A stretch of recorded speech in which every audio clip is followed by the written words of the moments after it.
Mi vida, desde que tengo memoria, ha sido una serie de decisiones tomadas con el corazón, ignorando a menudo el ruidoso coro de la razón. Mi hermano Javier siempre fue el epítome de esta última. Después de terminar sus estudios en Madrid, se trasladó a Londres para un puesto de arquitecto, donde conoció a Isabela, una mujer de origen español que había crecido en la vibrante capital británica. Su relación parecía construida sobre una base sólida, un plan meticulosamente trazado, y cuando regresaron a España para sus vacaciones anuales, sentí que invadían mi vida con una presencia que era a la vez deslumbrante y abrumadora. Mientras tanto, yo me enfrentaba a mi propia realidad en el barrio de Malasaña. Había finalizado mi carrera de diseño de interiores, pero las ofertas de empleo que encontraba carecían de alma, de esa chispa que yo anhelaba. Fue entonces cuando Carlos entró en mi vida. Él era un pintor, un artista de murales, un bohemio. Mi padre, un hombre de negocios, se opuso de inmediato a nuestra relación. Ese chico no es para el matrimonio, me advirtió. No tiene un trabajo estable ni ambición. Pero mi corazón, imprudente como siempre, se había aferrado a la idea de que nuestro amor lo transformaría todo. Nuestras citas eran un torbellino de espontaneidad. Yo, con la esperanza de captar su atención, me vestía con mis mejores galas, vestidos ajustados que se ceñían a mis curvas, tacones altos que me hacían sentir poderosa y un maquillaje llamativo que acentuaba mis ojos. Pero su reacción siempre era la misma. Un simple «¿Estás guapa, Ana?». Nunca una pregunta sobre por qué llevaba el escote así, o por qué mi falda era tan corta. Llegué a provocarlo a propósito con una minifalda de mezclilla y una blusa de seda transparente, para ver si mostraba un atisbo de celos, pero nada. Permanecía completamente imperturbable. Trataba de convencerme de que era simplemente un hombre libre de complejos, moderno, que no veía la necesidad de controlar a su pareja, pero en el fondo, sabía que algo no encajaba. A pesar de las advertencias de mi familia, insistí en nuestro noviazgo y finalmente nos casamos. Los primeros 3 meses de matrimonio fueron un sueño hecho realidad. Carlos se transformó en el marido ideal. Me llevaba a pasear por el Parque del Buen Retiro, me cocinaba paella y me colmaba de atenciones. Sentí una euforia triunfante y le decía a mi familia, «Ven, ¿a qué os lo dije? El amor lo cambia todo». Recuerdo un día en particular en el que llevaba un vestido de lino blanco con una falda vaporosa y sandalias de tiras. Me sentí como una heroína de película y él me miraba con una admiración que hacía que cada fibra de mi cuerpo vibrara. Pero la ilusión se desvaneció tan rápido como había llegado. Al 4.º mes, Carlos volvió a ser el hombre distante de antes. Evitaba mis preguntas, volvía a casa tarde y parecía ausente. Cuando le preguntaba qué pasaba, me respondía con evasivas, diciendo que odia la rutina, y que necesita un cambio. Le rogué que me dijera que le molestaba de mí, prometiéndole que haría lo que fuera por él. «Si me lo dices, lo haré», le suplicaba.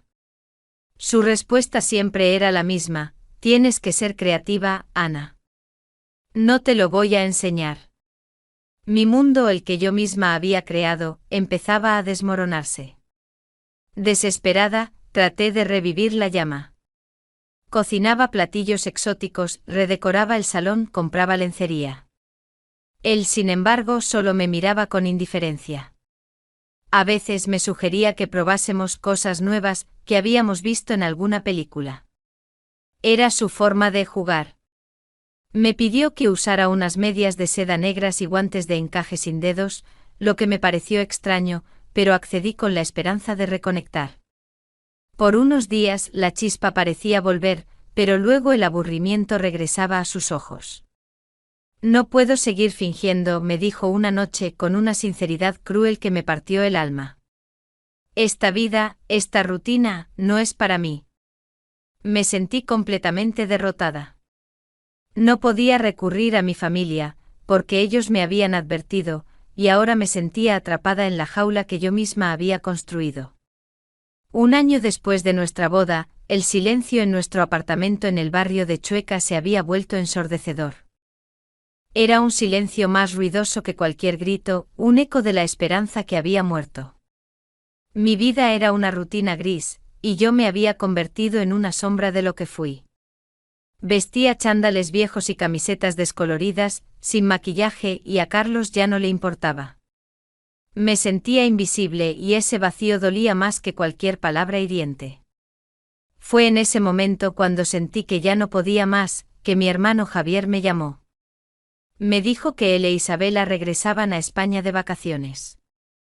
Su voz me trajo recuerdos de un mundo que ya no existía para mí, un mundo lleno de vida y alegría. Siguiendo la tradición familiar, los invité a cenar. Quería mostrarles que mi vida no era tan mala como pensaba. Para la cena, elegí un vestido de terciopelo negro ceñido al cuerpo con un profundo escote en la espalda. Quería que Carlos viera lo que estaba perdiendo, o al menos, que sintiera una pizca de celos.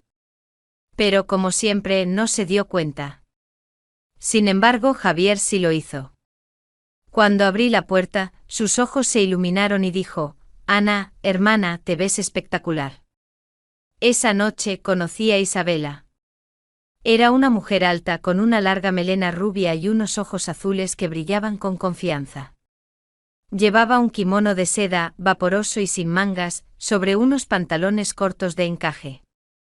No llevaba tacones, solo sandalias planas que resaltaban sus largas y elegantes piernas. Me sentí como una niña a su lado. Noté que Javier la miraba con amor, pero también con una extraña complicidad. Me pregunté por qué no le importaba su forma de vestir, tan atrevida para mi gusto. Supuse que en Londres eso sería normal. Durante la cena, el ambiente se relajó. Carlos se mostró animado por la presencia de Javier. Hablaron de fútbol, de viajes, de todo menos de nosotros. Yo observaba a Javier y me daba cuenta de lo cómodos que se sentían el uno con el otro. En un momento dado, Isabela contó una anécdota de un festival de música en Cornualles, y yo, de nuevo, me fijé en su forma de vestir. Me seguía pareciendo de otro mundo, pero traté de convencerme de que era simplemente una cuestión cultural. Cuando la cena terminó, Javier y Carlos salieron a tomar una cerveza. A solas con Isabela, me preguntó cómo me iba. Quería sincerarme, contarle mi frustración, pero me sentí incapaz. Solo dije que todo estaba bien. Ella sonrió, pero en sus ojos vi que no me creía.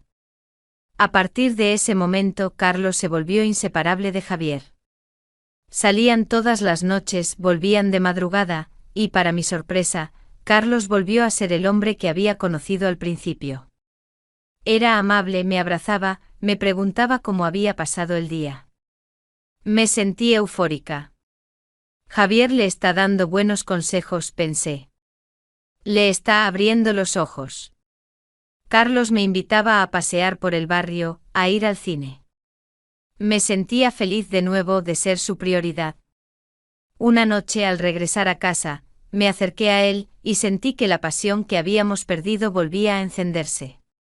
Me vestí con la lencería que él me había pedido en una de nuestras pruebas, unas bragas de seda negras, con un pequeño corte en la parte trasera. Carlos me miró y sus ojos se iluminaron de una forma que no había visto en meses. Me sentí feliz, pensando que estas pequeñas pruebas podían salvarnos. Poco después, Carlos me propuso pasar un fin de semana romántico en Segovia. Acepté de inmediato. Sentía que sería nuestro punto de inflexión. Días más tarde, Javier me llamó y nos invitó a pasar unas vacaciones en la costa, en la playa de Sitges. Era un lugar con el que siempre había soñado. Vamos, por favor, le dije a Carlos. Él accedió sin dudarlo. Sentía que todo volvía a encajar. Estaba segura de que este viaje marcaría un nuevo y feliz capítulo en nuestra historia. El viaje a Sitges fue como un salto a otra dimensión. Subí al coche vestida con un vestido ligero de flores y alpargatas, sintiendo que por fin todo encajaba. Carlos me tomaba de la mano, reíamos y hablábamos como si el tiempo no hubiera pasado. Estaba convencida de que este viaje era la oportunidad perfecta para renovar nuestros votos de amor. Al llegar, nos encontramos con Javier e Isabela. Su casa de verano con vistas al mar era un paraíso. Me quedé sin aliento. Isabela, con su cabello rubio suelto por el viento. Llevaba un caftán de seda azul, tan ligero que parecía flotar. Llevaba los pies descalzos adornados con tobilleras plateadas. Parecía una diosa y Javier, como siempre, no parecía inmutarse. O eso creía yo. El primer día fue idílico. Pasamos el tiempo en la playa, tomando el sol y nadando en el Mediterráneo. Por la noche fuimos a un restaurante en el centro de Sitges. Tomé un poco de vino, me sentía relajada y feliz, y Carlos estaba a mi lado. Era la cita que siempre había soñado tener. Después de la cena, regresamos a la casa. Nos sentamos en la terraza escuchando el sonido de las olas, y Carlos me abrazó. En ese momento Isabela entró en la cocina y regresó con una botella de tequila. Me sorprendí, ya que nunca los había visto beber algo tan fuerte. Le pregunté de dónde lo había sacado, y ella solo sonrió.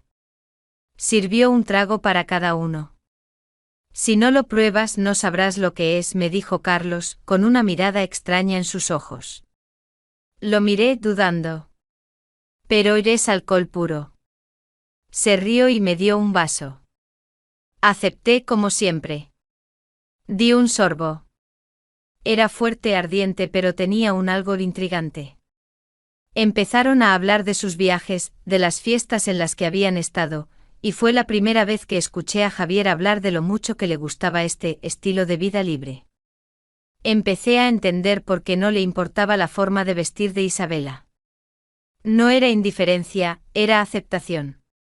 Al día siguiente en la playa, Carlos e Isabela se pusieron a hablar de sus películas favoritas. Era una conversación larga en la que yo no participaba. Noté que Isabela llevaba un bikini muy pequeño y que Carlos la miraba como si fuera algo más que la esposa de su hermano. Me sentí incómoda, pero lo ignoré. Al fin y al cabo, eran vacaciones y al fin y al cabo, eran familia. Esa noche, decidimos hacer una hoguera en la playa. Nadie sabía cómo encenderla, así que se ofrecieron a ir a comprar lo necesario.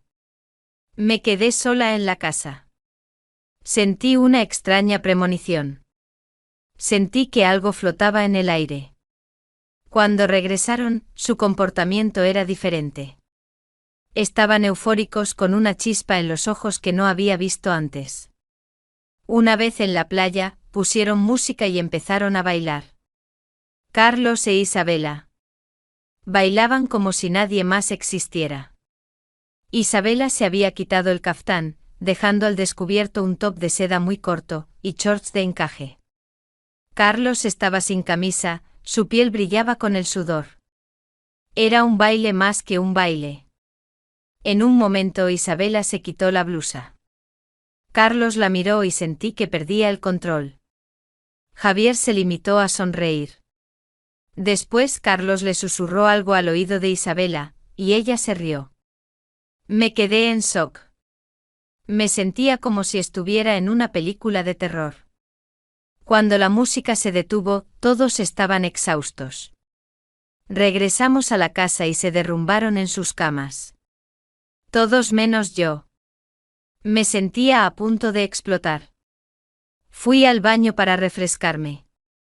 Cuando salí, escuché a Isabela susurrando algo a Carlos. Y él, en lugar de ir a su cama, se fue a la de ella. Y fue entonces cuando lo entendí. No era una película. Era la realidad. La noche que debía ser el clímax de nuestras vacaciones se transformó en una pesadilla. Me levanté de la cama, sintiendo que mi corazón latía a 1000 por hora. En el cuarto de al lado, reinaba el silencio, solo roto por los ronquidos rítmicos de Javier. Me acerqué a la puerta con la mano en el pomo y escuché con atención, pero no oí nada. Nada que pudiera confirmar mis peores temores. Me puse mi vestido de lino blanco favorito y salí a la terraza. El calor de Sitges era sofocante, pero sentía que necesitaba aire. Me senté en una tumbona y miré al cielo estrellado. Recordé el baile, la forma en que Isabela y Carlos se miraban, y cómo de cerca estaban.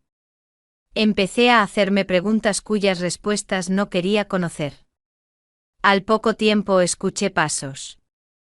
Me di la vuelta y vi a Carlos. Estaba sin camisa, y en su pecho vi una mancha de lápiz labial. Me quedé helada. Me miró y no había ni rastro de vergüenza en sus ojos. ¿No duermes?, preguntó como si nada hubiera pasado. Carlos, ¿qué es eso?, pregunté señalando su pecho. Él se miró, luego me miró a mí y sonrió. Es solo un juego, Ana, dijo, y sentí que mi mundo se desmoronaba. ¿Un juego? Pensé que estábamos casados. Pensé que estábamos juntos, ¿y tú qué hacías con la mujer de mi hermano? Se rió. Ana, no seas tan anticuada.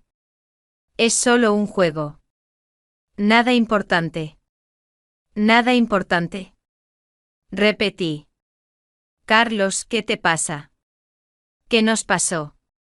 Se encogió de hombros. Ya te dije que me gustan los cambios. Y tú no querías dármelos. Me quedé en shock. Me sentía como si estuviera en un teatro y él estuviera interpretando un papel que yo no entendía. Pero yo lo intenté. Hice todo lo que me pediste. Me miró y se rió. No del todo. No quisiste intentarlo todo, ¿verdad? Fue en ese momento cuando lo entendí. Entendí por qué Carlos disfrutaba tanto de la compañía de Isabela. Entendí por qué Javier era tan abierto con ella. Era su forma de vida. Entonces escuché otra voz. Era Isabela. Salió a la terraza con su kimono y una copa de vino en la mano. ¿Pasa algo, mis amores?, preguntó con una voz tranquila. Carlos se acercó a ella y la abrazó. Nada, mi amor. Ana simplemente no entiende nuestro estilo de vida. ¿No lo entiendo?, pregunté. ¿No entiendo que lo que vi en la playa fue solo un juego? ¿No entiendo que están juntos? Isabela sonrió. Ana, no estamos juntos. Simplemente somos abiertos. Nos abrimos a nuevas experiencias. Y tú, Ana, tú eres tan cerrada. Los miré a mi marido y a la mujer de mi hermano. Sentí que mi corazón se rompía en 1.000.000 de pedazos. No podía soportar la visión. Entré en la casa, empaqué mis cosas y en silencio me fui. Caminé hasta la estación de tren, sintiendo como las lágrimas caían por mis mejillas. Era la peor sensación que había tenido en mi vida. Sentía que lo había perdido todo. Después de un largo viaje, llegué a mi apartamento en Madrid. Estaba agotada, llena de dolor. Tiré mis maletas y me metí en la cama. Mi teléfono sonó. Era Carlos. Ana, ¿qué haces? ¿Qué te pasa?, preguntó y sentí que las lágrimas volvían a mis ojos. Carlos simplemente no podía soportarlo. No podía soportar lo que vi. Lo que hicieron. Ana, es solo un juego, entiéndelo. Regresaré a casa y hablaremos. No. No quiero. No ahora.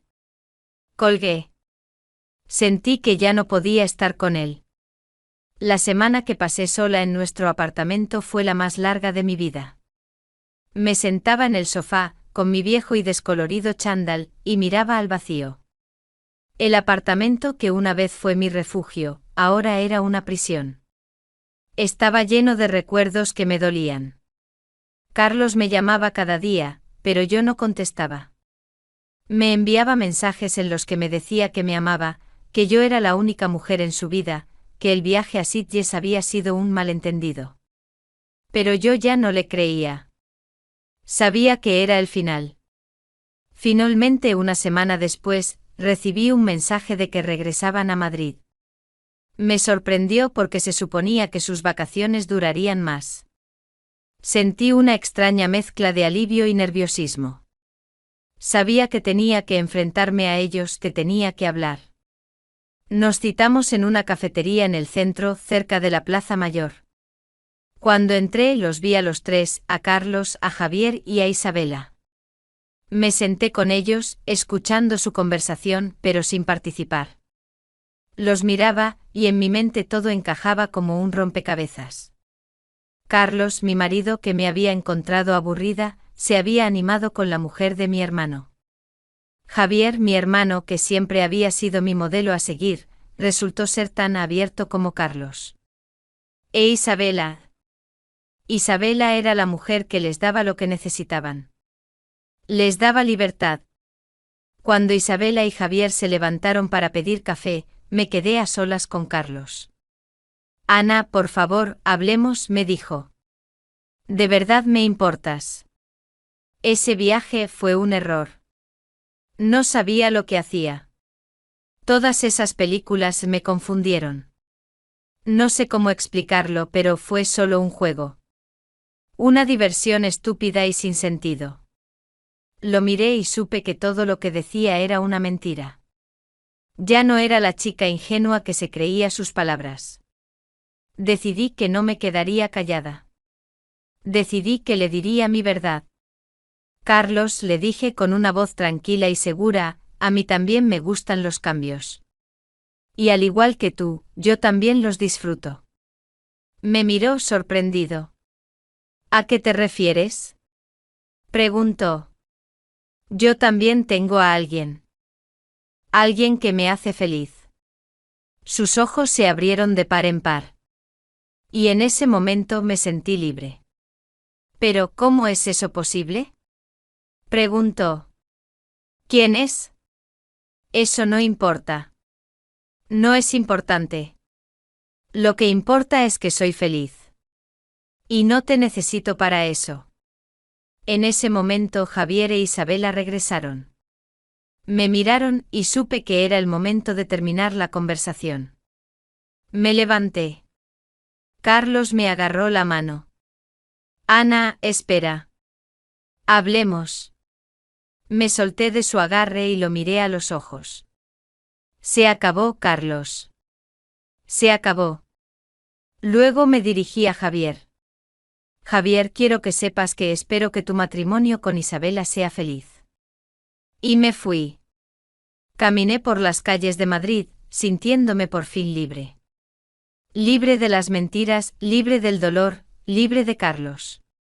Sentí que este era mi nuevo comienzo, un amanecer después de la tormenta. Mi historia no terminaba ahí, de hecho, acababa de comenzar.